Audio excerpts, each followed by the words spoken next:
Good morning, and welcome back to my corner of the multiverse. Happy hump day, and I hope you're going to enjoy your guilty pleasure, your secret guilty pleasure. Be sure to follow, share, subscribe, and download, especially you out there, Mr. FedEx man, who met up with me on Saturday delivering packages to let me know he listens to my podcast. Wasn't that kind of thrilling? It was kind of funny. All right. Welcome back. I'm surprised some of you came back after what I did last week. Last week, I told you guys something I know a lot of people did not want to hear. And it's that you're wasting your time. Not a little bit, not occasionally, systematically. You're wasting that time. Your most valuable currency. Yeah, we're hopping right into it, bitches. So just get ready. We're not screwing around anymore. Time is of the essence. Time is your most valuable currency. And I don't give a shit what any of you say. Oh, no, it's love. No, it's not love. I love flowers. I love my dogs. I love the blue sky. I love warm temperatures. That's not my most valuable currency. Time. Time is your most valuable currency. I have been saying this literally since day one. And you're not listening. You're not listening. Are y'all thick? Did you get dropped on your head as a baby a couple times? Wondering here. But you are systematically wasting your time on people, patterns, and problems that are producing the shittiest of returns on investment. And if that episode from last week, hit a raw nerve, well, good. Because this week, we're not talking philosophy. We're going to do an audit. What? An audit? That should scare the shit out of everybody, especially since April 15th just passed. Talk about audits. Yeah, audit. People have returns on investment. Let's get it right out of the gate. Right out of the gate. They have a return on investment for their, emotionally, intellectually, and energetically. And I know you know what I'm talking about. And before any of you get into your feelings, I'm not talking about using people. That's not what I mean. And I know that you know that's not what I mean. So stop trying to get triggered so you can immediately put up a wall and block everything else out that I'm saying. Okay? Don't do that. You know better. This is about not wasting your life. Because whether you like it or you don't, every single thing is a return on investment. There is an investment of your time. And what do you get back for that? Now listen, household chores. Are they a time suck? You better believe they are. But what's the return? Healthy living, a clean, neat, and organized home. It's your responsibility. Okay, that's your return on investment. You'll be able to find shit when you're looking for it. Your closet's organized. You're in a rush. You got up late. You know where all your clothes are. They're not all balled up in a hamper somewhere or in a laundry basket or in a single drawer with no socks paired and shit not folded. All right, that's the return on investment. Living an organized life. And I don't mean organized freaking chaos, people. Stop with this crazy stuff. Stop. All right? I've seen some of you house slobs, and then I go into your workspace. Maybe you're a mechanic, and every single one of your tools has a spot in the tool chest, and everything's all shiny and clean. And I couldn't find a single clean fork in your fucking house this morning? No, come on now. Okay, cut it out. You know what I'm talking about. Being organized, clean, neat, and orderly. Actually saves you time in the long run. Shocker. Okay. Now, everything has an ROI. For, as an example, I do not really like going to the grocery store. I do not like going shopping. I do not like, I like to spend money. Hell yeah. All day, every day. Twice it ends and, twice on Sundays. But I order Instacart or W Plus or Amazon, subscriptions, auto pay, auto fulfill. You know what I'm talking about. Paper towel, toilet tissue, diaper wipes, cleansers, soap, shampoo. You use the same shit every day. Why not have it on a subscription with Amazon or with W Plus or wherever? Why do you want to go into a grocery store? After someone has put a bunch of shit up on a shelf, you're going to take it off the shelf, put it in your cart. Take it out of your cart, put it on the belt. Then they're going to scan it for you. They're going to put it in a bag. They're going to put it back in your cart. You're going to go out to your car. You're going to put it in your car. Then you're going to come home and take it out of your car and then put it in your own cabinet. Friends, listen. I get it if money is tight and this is not what you can do. But I want you to think about the amount of time it takes you to go shopping. Myself, it's been so long since I've actually shopped in a store, I wouldn't know where anything is. I wouldn't even know how to organize my shopping list anymore. That's how long it's been. Okay? That's how long it's been. And if I travel and I'm going to be someplace for 4, 5, 6 days, you bet your ass I'm ordering to the hotel. Okay? Because I probably got a room that's got a kitchenette and everything. Right? Drive-thrus. We've done a lot of things in our lives for convenience sake. Fast food is a convenience to save time. Why? Time is your most valuable currency. I mean, who the hell knew McDonald's had it figured out? Or Arby's or wherever it is that you go. All right? Convenience foods, microwavable foods. Finding a way to do things in a more efficient manner because we've understood there's only so many seasons in our lives. Why do you want? Why? I don't want to do that. Well, the thing is, it's true too for people. Okay? And activities. You name it. They're either adding value, they're maintaining neutrality, like, neutral buoyancy, or they're actively draining you of your energy and of your time. Have you ever, you're going to get together for a family something or other, right? You're like, oh God, Cousin Joe's going to be there. Jeez, if you see me cornered by him, will you come get me, please? Right? Because it's going to be a time suck. And it's going to be emotionally draining.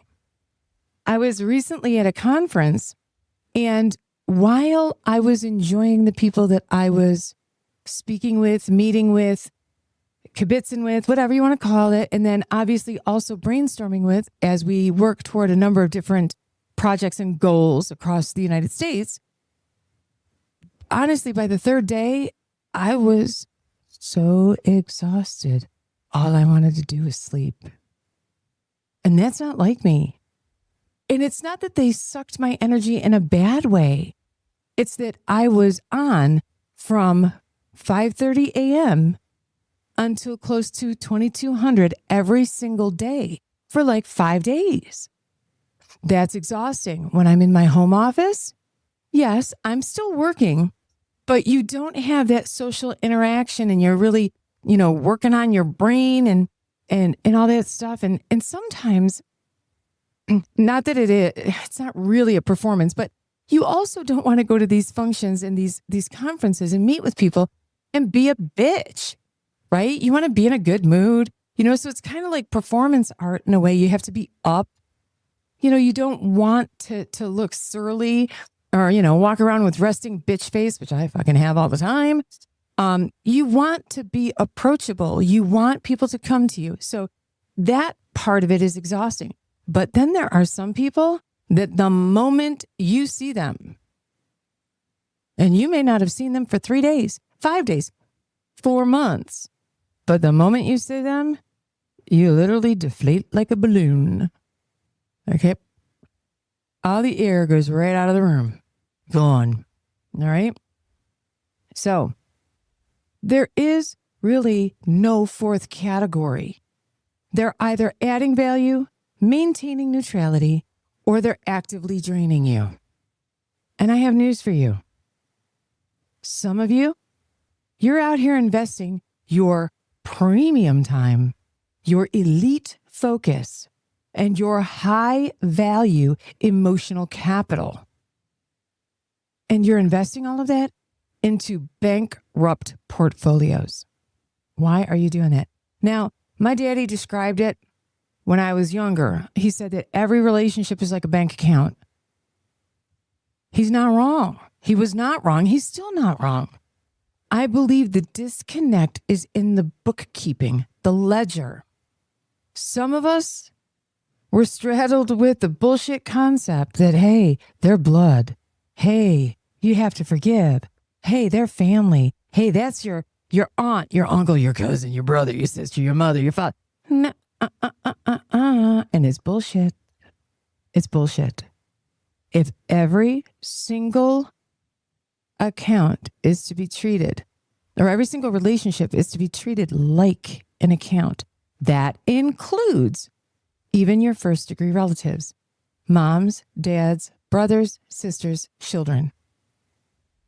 That is not to say that at some point in the future, if their situation changes, if your situation changes, that you can't let them come back to your bank and do some banking.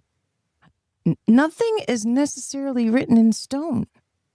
However, if the here and now is not right, it doesn't have to be forever. But for right here and right now, no, you got to close the account. All right? So here's your first most important question. This is how you audit yourself. Since we're going back to bank accounts and reconciling ledgers, the first question you must ask yourself about every situation, every relationship, everything, okay? If I removed this person, this situation, this thing from my life today, what happens next? And be honest. Does your life improve? Does it decline?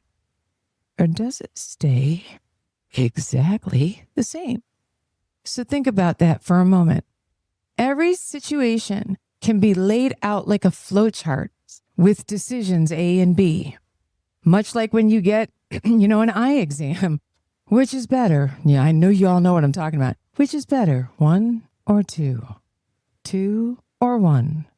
Same? Better? Worse? 1 or 2? 1 or 2? You know what I'm talking about.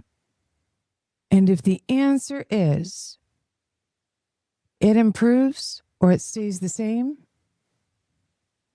we need to have a conversation about why that person or that situation is still there, burning through your currency.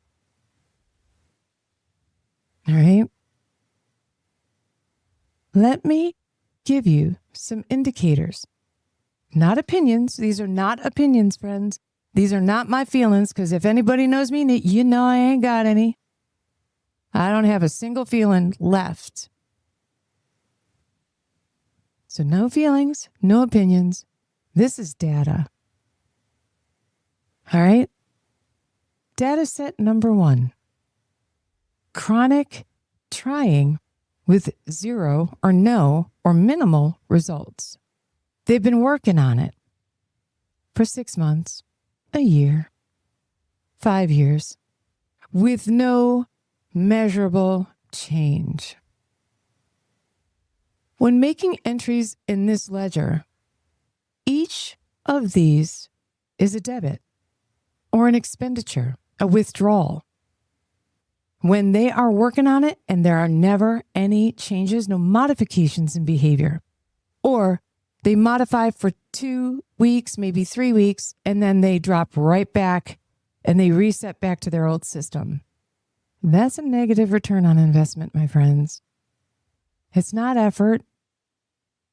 They're delay tactics. And it's all bullshit. Do what you say what you mean. Period. Okay? It's not effort. It's delaying tactics.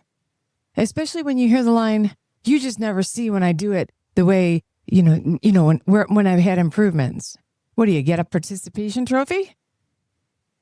No. Now, a second data set. They're always in high drama and they have zero or low discipline. Everything's in chaos. Nothing ever gets executed. They've got explanations, excuses, emotional monologues. I'm overwhelmed. I have anxiety. I am not saying that people do not have those things. It is great that you can label it. If you labeled it 4 or 5 years ago, or 15 years ago, or 25 or 50 years ago, and you have taken 0 steps to reduce the impact of that label, you are a jackhole, and you're using it as an excuse for people to let you get away with your bullshit. Grow the fuck up. Okay? That's not how this works. It is no different than you saying to your boss, sorry, I'm late this morning.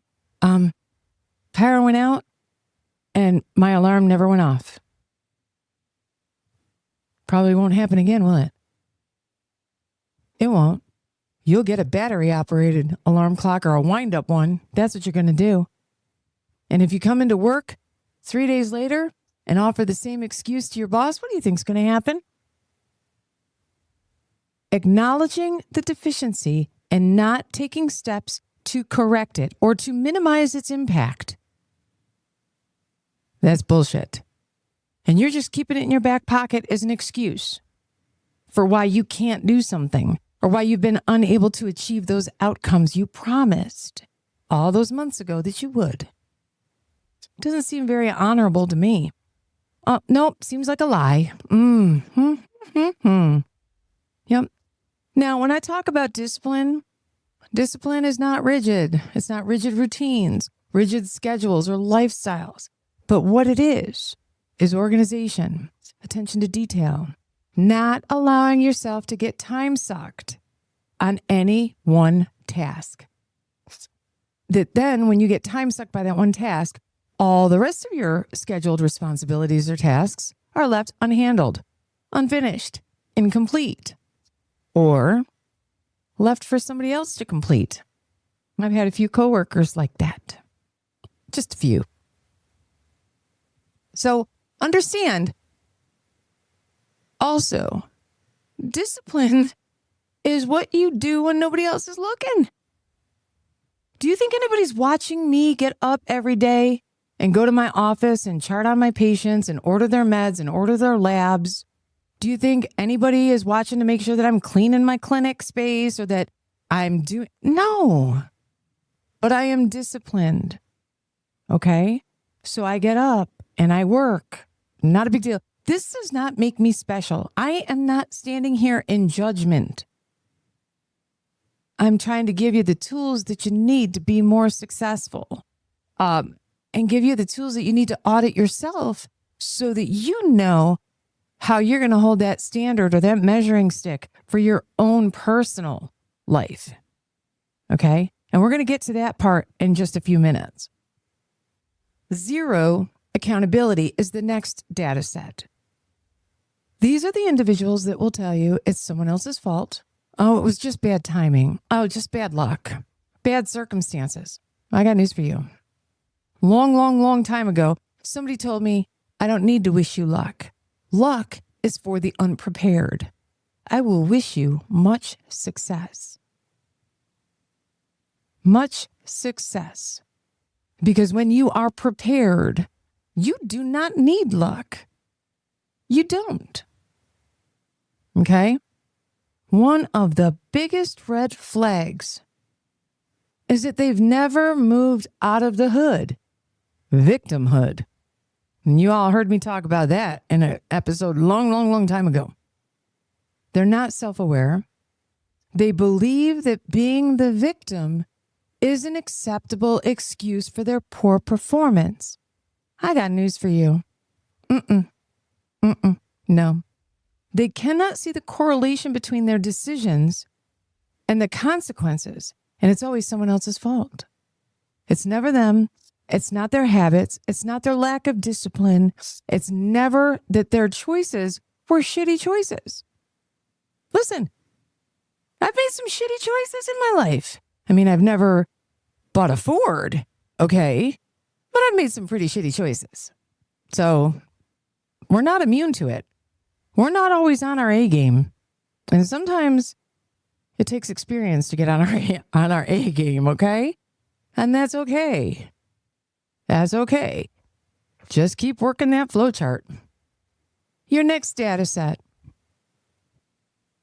Energy draining without reciprocity.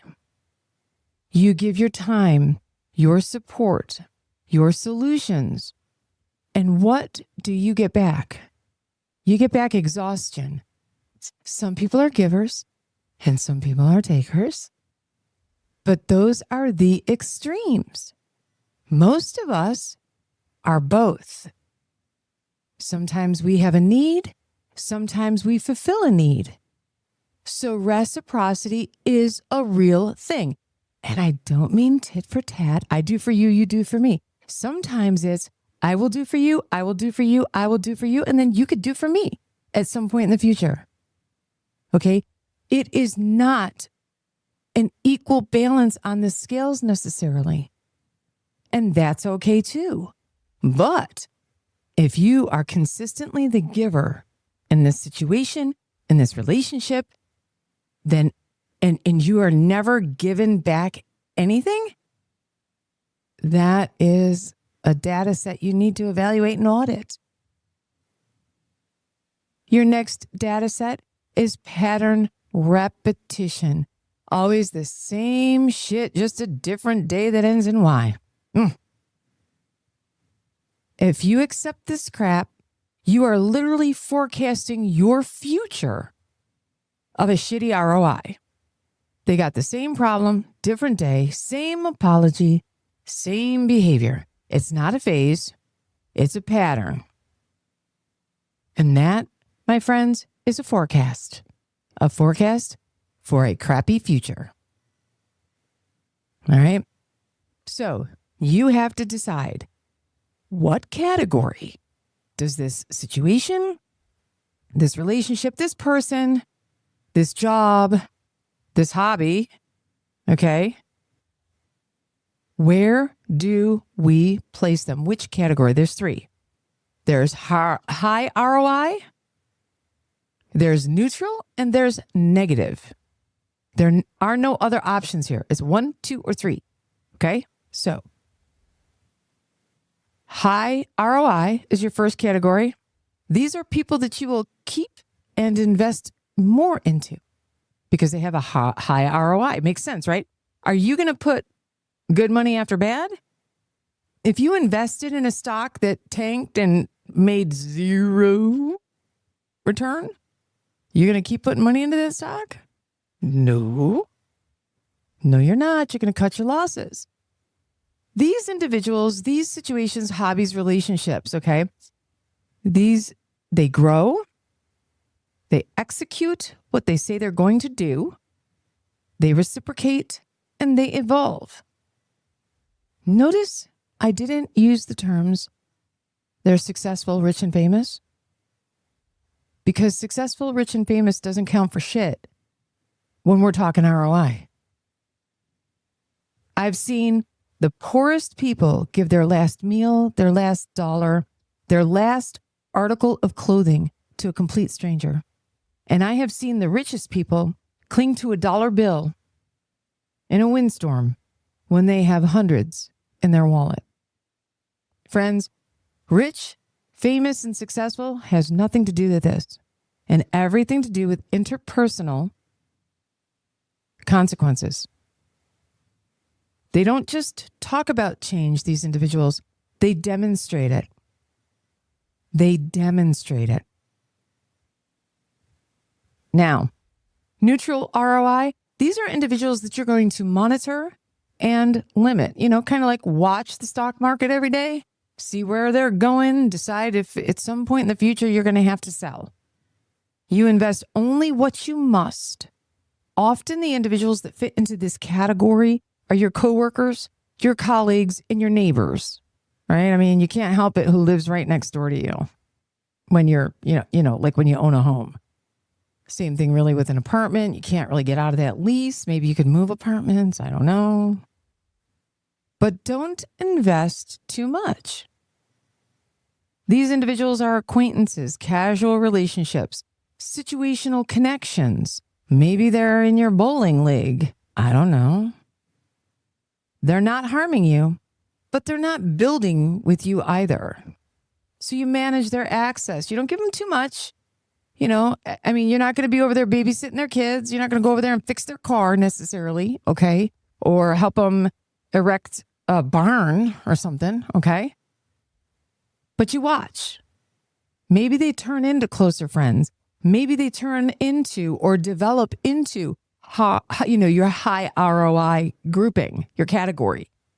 But if not, friends, sharpen that axe. Negative ROI, these are the individuals that you, divest. You divest your investment. They drain you. They stall you. They distract you. They derail you. You have two options with this category. You can reduce access drastically, or you remove them entirely. These people make you want to throat punch babies and puppies. Okay? You must disengage with them or start collecting bail money because you're going to need it. There is no third option where you can magically fix these individuals. And I talked about that last week. You cannot fix anyone. They're not a broken bone.